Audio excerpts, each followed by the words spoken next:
আসসালামু আলাইকুম। কেমন আছেন প্রিয় খামারি ভাই ও বোনেরা?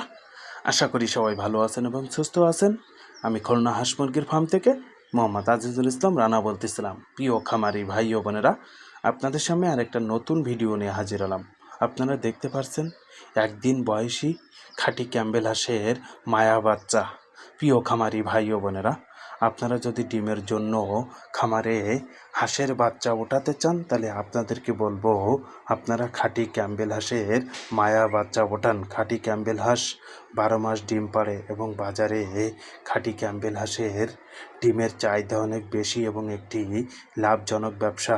একটি খাঁটি ক্যাম্বেল হাঁস 5 মাসের মধ্যে ডিম দেয় এবং প্রচুর পরিমাণে ডিম দেয়। প্রিয় খামারি ভাই ও বোনেরা, আপনারা আমাদের কাছে সপ্তাহে 3 দিন খাঁটি ক্যাম্বেল হাঁসের হ্যাঁস পাবেন এবং এ গ্রেড খাঁটি ক্যাম্বেল হাঁসের বাচ্চা পাবেন। প্রিয় খামারি ভাই ও বোনেরা, আপনারা আমাদের কাছে বিভিন্ন বয়সের খাঁটি ক্যাম্বেল হাঁস পাবেন। প্রিয় খামারি ভাই ও বোনেরা, আমরা বাংলাদেশের বিভিন্ন জেলায় বাচ্চা দিয়ে থাকি এবং আপনারা আমাদের খামারে এসে অথবা অফিসের থেকে বাচ্চা রিসিভ করে নিয়ে যেতে পারবেন।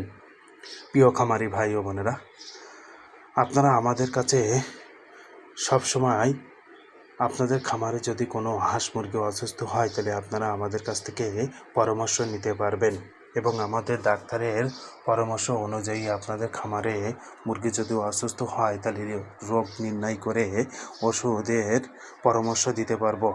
প্রিয় খামারি ভাই ও বোনেরা, হঠাৎ কিন্তু গরম ঠান্ডার ভিতরে খামারে কিন্তু হাঁস মুরগি অনেক অসুস্থ হচ্ছে, তাই আপনারা আপনাদের খামার সবসময় পরিষ্কার করে রাখবেন। এতে আপনাদের খামারে হাঁস মুরগি সুস্থ, সুন্দর এবং রোগমুক্ত থাকবে।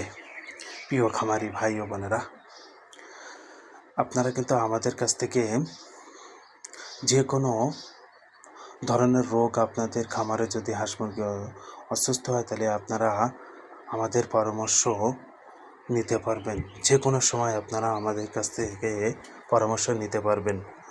আমাদের ডাক্তারের পরামর্শ অনুযায়ী আপনাদের খামারে ওষুধ প্রয়োগ করতে পারবো এবং আপনারা আমাদের ডাক্তারের পরামর্শ বা আমাদের ডাক্তারের ভিজিট করতে পারবেন এবং আমরা আমাদের ডাক্তারের ভিজিটের জন্য আপনাদের খামারে পরিদর্শন করাতে পারবেন এবং আপনারা আমাদের কাছে সবসময় ডাক্তারের পরামর্শ অনুযায়ী আপনাদের খামারে ওষুধ দিতে পারবেন এবং আপনারা যদি ব্রুডিং করতে না বোঝেন তাও আমাদের ডাক্তারের পরামর্শ নিতে পারবেন এবং আমরা আপনাদের সবসময় পরামর্শ দেবো। আসসালামু আলাইকুম। সবাই ভালো থাকবেন, সুস্থ থাকবেন।